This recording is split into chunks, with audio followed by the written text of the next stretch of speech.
Hello explorers and welcome to Cozy News Corner, and we have a little bit fewer news stories this week, but they are pretty important.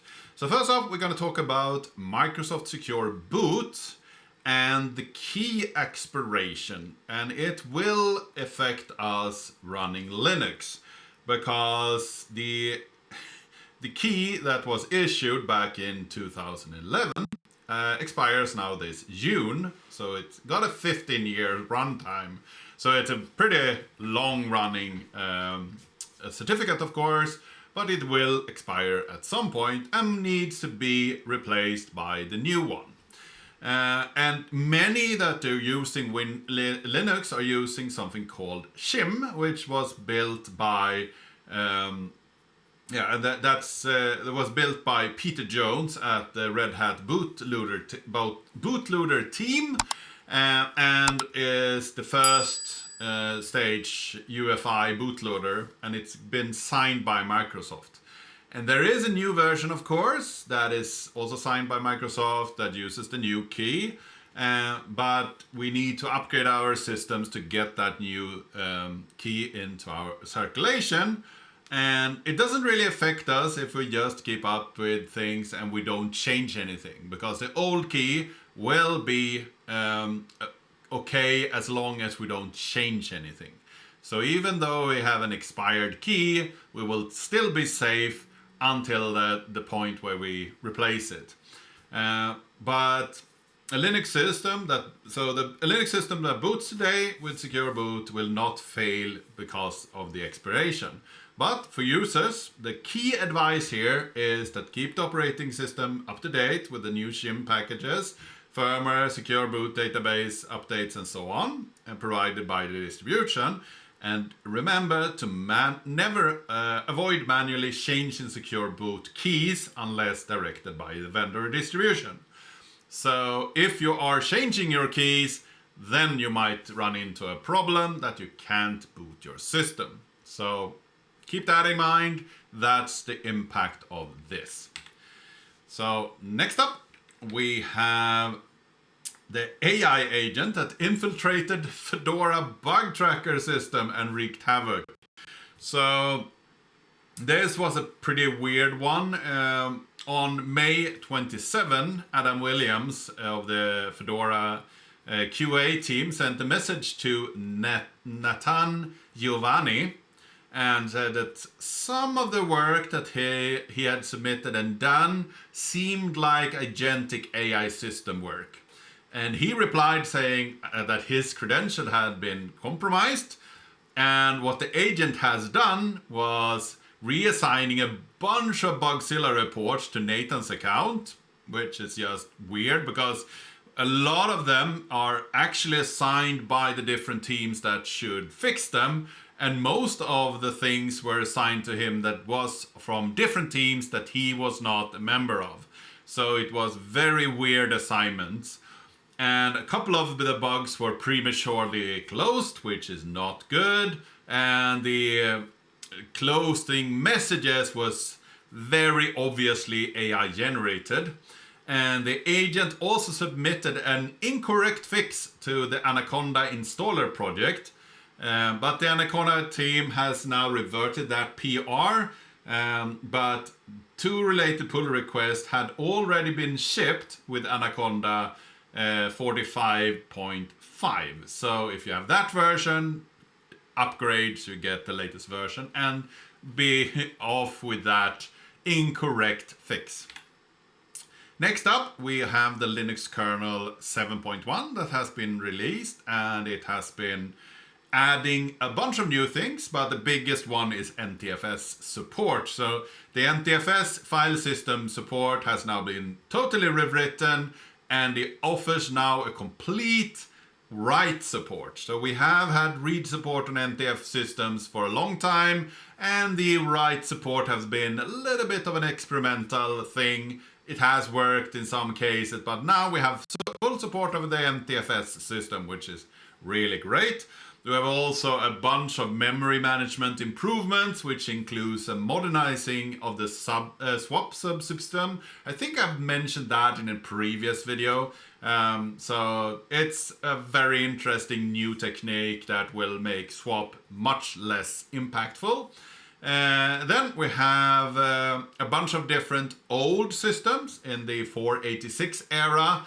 So those x86 sub-architectures have been removed, and they have also removed a bunch of outdated code and unused code, including PCMCI host controllers and many legacy network drivers and protocols, and eliminated about 140,000 lines of code. So that's good. If you're using one of these old legacy network drivers, you will probably find some driver support outside of the kernel, but of course you need to keep the kernel a bit lean or else it will be very hard to maintain.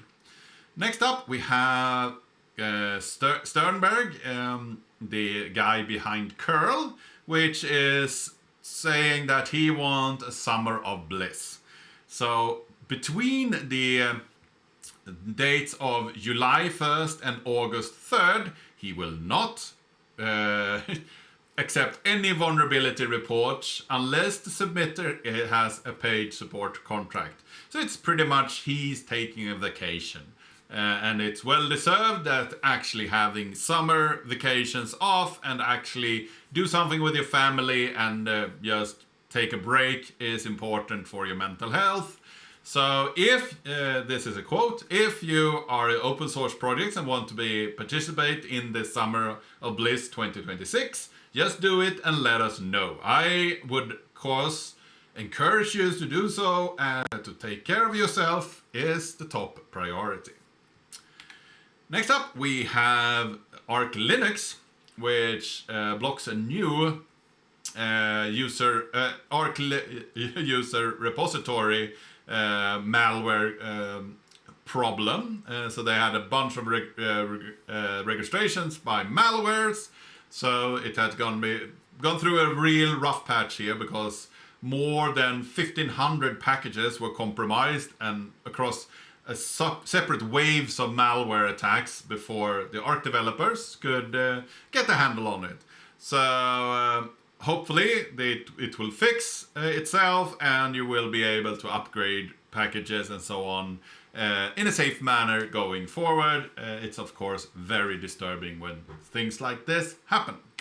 Next up we have Epic Games, that have done something good for once. They are not just suing the competition so they can actually be relevant in the gaming sphere. They have actually done something good here. They have a really good editor in Unreal Editor, and now they are adding something similar to Git. It's not actually, because Git is this very distributed system where you just push and pull changes to each other, but they have created something called lore, which keeps everything on a server that has the authority, who can access a project, who can fixes conflicts and so on, resolution. But the everyday work, like saving changes, recording commits, or switching branches and so on, can be on your machines. You don't need that connection to this server unless you need to resolve conflicts, of course. So you can work without an internet connection, and then when you come back to the server, you can push your changes in and delegate to other people in your team. The big thing with lore here is storing really large assets files, of course.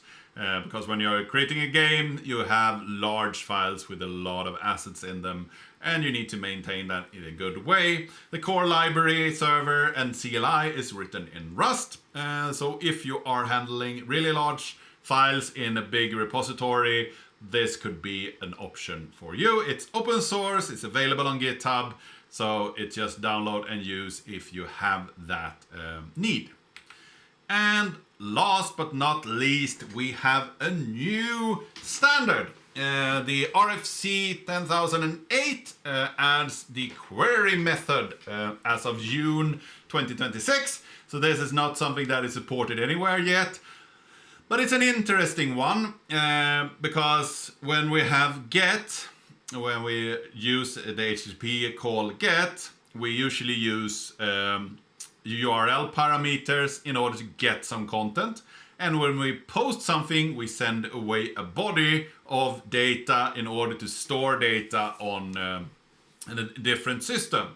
So, and of course you could use a get with a body if you want to do a more complex query, but it has not really been it has been the way I have been using it, but it's not standardized. So get shouldn't have a body. It's not really the way to use get. Get is more of a very simple get this resource kind of thing. So what they have added now with the query, it's pretty much a get, but it has a body. So for instance, you can have a JSON body with a lot of different parameters in order to explain how you want to fetch data, or how you want to do a search, how you want to filter some data or so on. So query is a get, but with a body of some kind of query methods.